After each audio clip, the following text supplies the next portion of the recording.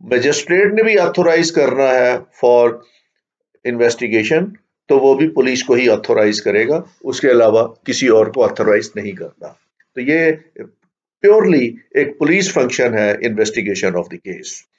Criminal procedure code refers to the process collection information और evidence about a crime, और ये authorisation criminal procedure code ने दी हुई है कि पुलिस उसको इन्वेस्टिगेट करेगी। तो police is the only agency which investigates the case, the criminal case. Now what is the purpose of investigation? Investigation का पर्पस क्या है? सबसे पहले purpose to bring the offenders to justice.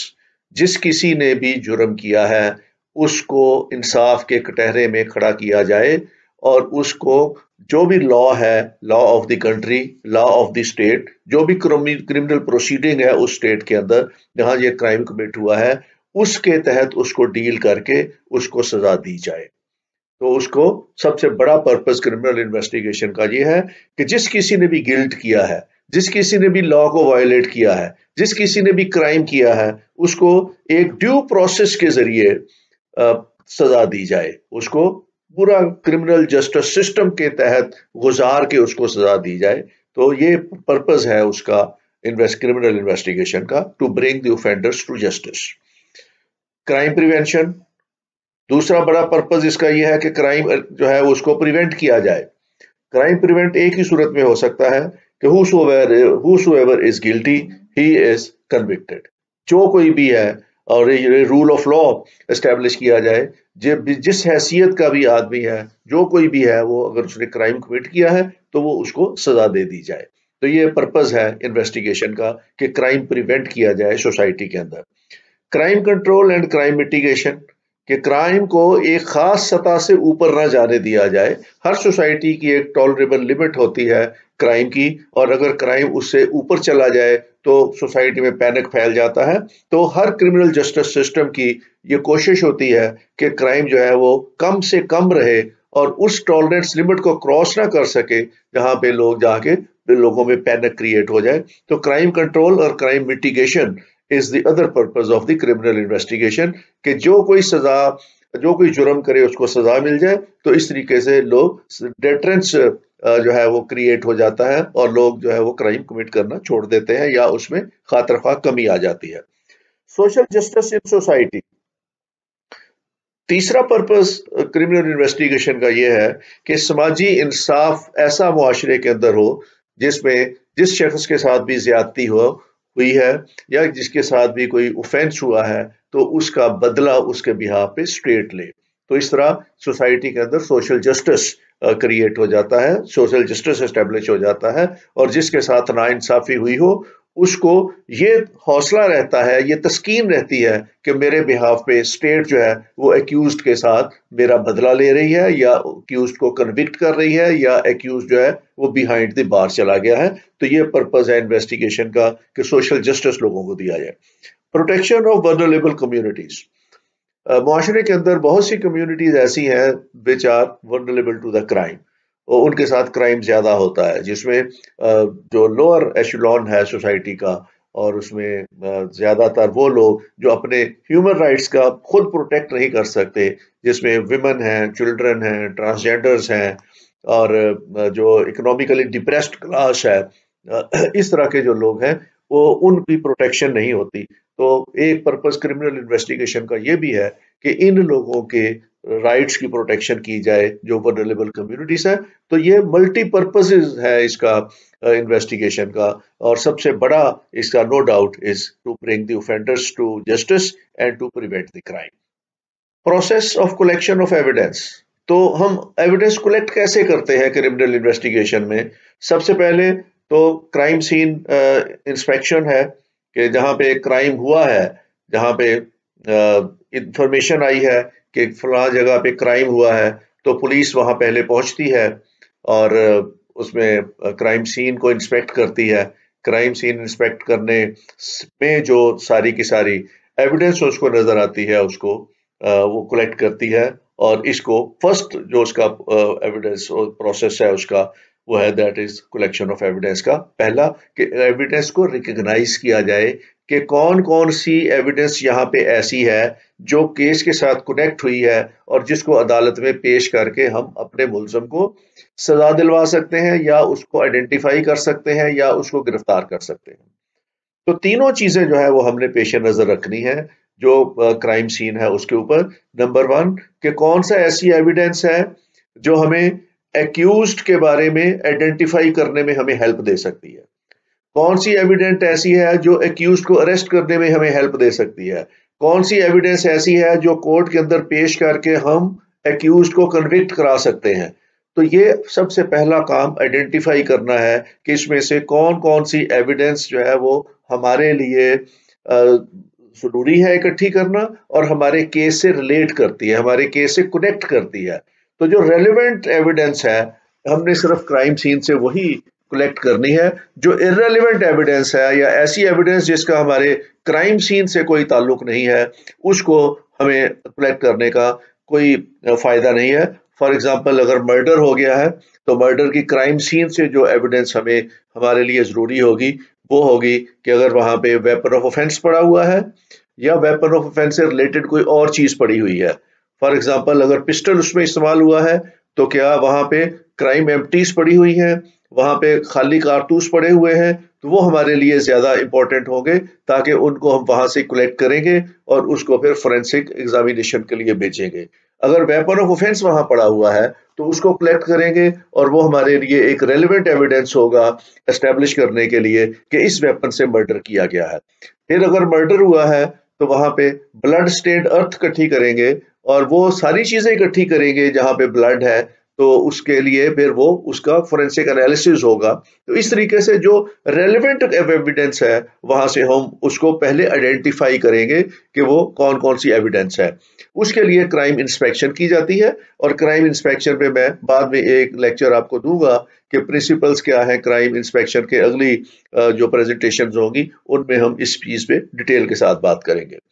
दूसरा काम उसमें ये होता है कि जब आप आइडेंटिफाई कर लेते हैं एविडेंस को तो then we collect the evidence, उसमें फिर हम एविडेंस को कलेक्ट करते हैं और एविडेंस को कलेक्ट करने के लिए एक इन्वेस्टिगेशन ऑफिसर जो है वो बड़ी एहतियात के साथ काम लेता है, बड़ी प्रिकॉशन के साथ लेता है ताकि वो एविडेंस जो है किसी भी तरीके से कलेक्शन के दौरान न टेम्पर हो ना वो जाया हो। एविडेंस के टेम्पर होने का बड़ा एहतमाल होता है। अगर वहां पे किसी जगह पे फिंगरप्रिंट्स लगे हुए हैं तो उसको इतनी एहतियात से उठाना है कि वो फिंगरप्रिंट्स जाया ना हो या उन फिंगरप्रिंट्स में किसी और के फिंगरप्रिंट्स ना मैच उसके साथ ना लग जाए। तो इस तरह बड़ी प्रिकॉशन के साथ उसको कलेक्ट करके और उसको फिर उसके पास एक बैग होता है, इन्वेस्टिगेशन किट होती है, उसके अंदर छोटे छोटे पार्सल बनाने का सामान होता है और हर एविडेंस को एक सेपरेट पार्सल के अंदर रखा जाता है और उस पार्सल के अंदर फिर FIR नंबर और उसके साथ जरूरी चीजें जो है उसके ऊपर टैग कर दी जाती हैं ताकि वो किसी और केस के साथ मिक्सअप ना हो।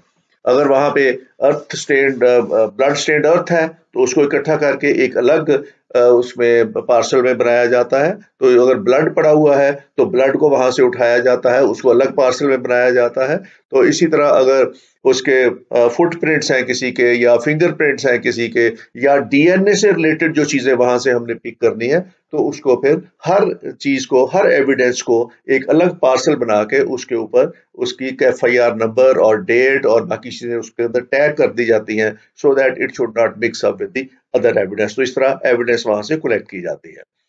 Then is the preservation of evidence. Evidence preserve करने का पर्पस ये है कि अगर ये केस लंबा चलना है, अगर कॉम्प्लिकेटेड केस है, मर्डर केस है या कोई और रेप केस है या इस तरह के केसेस हैं और उनकी मुलजमों को पकड़ने में टाइम लग सकता है, केस का ट्रायल में टाइम लग सकता है, तो हर एविडेंस जो है वो तफ्तीशी अफसर ने अदालत के अंदर एग्जिबिट करना है, अदालत को वो चीजें दिखानी है जाके। और अगर अदालत को दिखानी है तो ट्रायल तक वो चीजें प्रिजर्व करनी है आपने ताकि वो जाया ना हो। तो इस तरीके से उनको प्रिजर्व किया जाता है फिर एविडेंस को। और उसमें से बाज एविडेंस ऐसी होती है जो with the passage of time जाया हो सकती है, बाज एविडेंस ऐसी है जिसको हम आसानी के साथ प्रिजर्व कर सकते हैं, बाज एविडेंस प्रिजर्व नहीं की जा सकती, उसकी सिर्फ रिपोर्ट्स आपने रखी है। फॉर एग्जांपल, अगर मर्डर हो गया है तो मर्डर में डेड बॉडी है, अब डेड बॉडी को आप नहीं रख सकते, उसकी तदफीन करनी है, लेकिन उससे पहले फिर आपने उसका मेडिको लीगल कराना है, उसका पोस्टमार्टम कराना है, उसकी इंक्वेस्ट रिपोर्ट तैयार करनी है, उसका नक्शा बनाना है और उसका लेआउट बनाना है जहां पे डेड बॉडी पड़ी हुई थी। तो ये सारी चीजें जो है ये प्रिजर्वेशन ऑफ एविडेंस में आती हैं कि आपने वो एविडेंस अपने पास महफूज कैसे रखना है कि उसको फिर अदालत में जब ट्रायल चल रहा हो तो उसमें जाके आपने एग्जिबिट कराना है और इसको एक्चुअली एग्जिबिट कराना पड़ता है। तो ये सारी चीजें प्रिजर्वेशन ऑफ एविडेंस में आती हैं। Then is documentation of crime and other proceedings. जो जो काम आपने करना है एविडेंस कलेक्शन के दौरान उस सारे की डॉक्यूमेंटेशन करनी है। डॉक्यूमेंटेशन मींस अगर आपने कोई एविडेंस वहां से पुलिस ने ली है तो उसकी एक मेमो रिपोर्ट बनेगी, उसका एक नक्शा बनेगा, उसकी एक मकबूजी की फर्द बनेगी, उसके ऊपर विटनेसेस के दस्तखत होंगे ताकि वो लोग गवाह हों कि उनके सामने ये सारी एविडेंस उठाई गई थी। और इसी तरीके से हर चीज को डॉक्यूमेंट करना है। अगर पोस्टमार्टम हुआ है तो पोस्टमार्टम रिपोर्ट आपके पास होनी चाहिए, अगर रेप हुआ है तो मेडिको लीगल रिपोर्ट होनी चाहिए, डीएनए की रिपोर्ट होनी चाहिए, सीमन के एनालिसिस की रिपोर्ट होनी चाहिए और इसी तरीके से मेडिको लीगल सर्टिफिकेट होना चाहिए। तो ये हर चीज जो है ये डॉक्यूमेंटेड होती है और हर एविडेंस जो आपने इकट्ठी करनी है उसको आपने डॉक्यूमेंट करते जाना है और ये डॉक्यूमेंट जो है ये पुलिस की इन्वेस्टिगेशन की फाइल का हिस्सा बन जाता है। तो इसको हम कहते हैं documentation of crime and other proceeding. Crime की डॉक्यूमेंटेशन क्या है कि जो क्राइम सीन है उसकी आपने बाकायदा वीडियो बनानी है, उसकी आपने फोटोग्राफी करनी है ताकि आपके पास एक डिजिटल डाटा उसका बनता रहे सारी चीजों का। और ये सारी की सारी चीजें फिर कोर्ट के अंदर एग्जिबिट करवानी पड़ती हैं और उसके ऊपर फिर बाकायदा जिरा होती है और आपके पुलिस के रिकॉर्ड के अंदर भी ये सारी चीजें होनी चाहिए ताकि crime scene, you can not preserve crime scene for more than 14 days. अगर आपके पास क्रिमिनल केस है, टेररिज्म का है, तो आप एक खास टाइम तक क्राइम सीन प्रिजर्व कर सकते हैं, उसके बाद आपको क्राइम सीन ओपन करना पड़ता है। लेकिन क्राइम सीन जब तक आपके पास है और आपने क्राइम सीन प्रिजर्व किया हुआ है तो उसकी आपने वीडियोग्राफी, फोटोग्राफी और बाकी सारी चीजें अपने पास करके रखनी है सो दैट इसको फाइल का हिस्सा बनाया जाए और सब्सिक्वेंटली इसको आप यूज कर सकें इन योर इन्वेस्टिगेशन। तो ये है process of collection of evidence. Steps क्या है इन्वेस्टिगेशन में? क्रिमिनल इन्वेस्टिगेशन के स्टेप्स क्या होते हैं? सबसे पहले और सबसे अहम step that is the crime scene inspection. अब ये काम इन्वेस्टिगेशन का शुरू कहां से होता है? जैसे ही पुलिस स्टेशन पे इंफॉर्मेशन मिलती है for commission of any offence कि कोई जुर्म सरजद हुआ है तो पुलिस फौरी तौर के ऊपर जो लीगल प्रोसीजर है उसका वो ये है कि एक तो रोजनामचे के अंदर एंट्री करती है, डेली डायरी के अंदर एंट्री करती है उसकी इंफॉर्मेशन की, और उसके बाद अगर कॉग्निजेबल ऑफेंस है तो उसका पर्चा दर्ज कर लेती है या एफआईआर जो है वो उसकी उसी वक्त रजिस्टर हो जाती है। तो first step is registration of the case. Investigation हमेशा शुरू होती है after registration of the case. जैसे ही पुलिस को किसी वकूए की इंफॉर्मेशन मिलती है, कॉग्निजेबल ऑफेंस के कमीशन होने की इंफॉर्मेशन मिलती है, police registers a case, FIR दर्ज हो जाती है और एफआईआर दर्ज होने के बाद पुलिस जो है वो फिर क्राइम सीन देखने जाती है। अगला बड़ा अहम काम एफआईआर दर्ज करने के बाद है crime scene inspection. Crime scene inspection में जैसे ही पुलिस को इंफॉर्मेशन मिलती है वकूए की, जो पहला पुलिस ऑफिसर मौके पे जाएगा उसको हम कहते हैं फर्स्ट रिस्पॉन्डर। फर्स्ट रिस्पॉन्डर जब क्राइम सीन पे जाएगा तो उसकी रिस्पॉन्सिबिलिटी ये है कि वो क्राइम सीन को प्रिजर्व करके रखे, क्राइम सीन को बचा के रखे, उसको महफूज करके रखे ताकि जब इन्वेस्टिगेटर वहां पहुंचे तो क्राइम कोई चीज हटाई ना गई हो, तमाम की तमाम एविडेंस एज इट इज वहां महफूज रखना ये फर्स्ट इमरजेंसी रिस्पॉन्डर का काम है जो मौके पे पहुंचा है। और वो जब तक इन्वेस्टिगेटर आके क्राइम सीन उससे ले ना ले, इमरजेंसी फर्स्ट रिस्पॉन्डर ने वहां मौके पे रहना है और उसने पूरे मौके को उसी तरीके से इंटैक्ट रखना है ताकि कोई किसी किस्म की एविडेंस वहां जाया ना हो। क्राइम सीन इंस्पेक्शन में जो इन्वेस्टिगेटर है वो सारी की सारी क्राइम सीन इन्वेस्टिगेशन करेगा।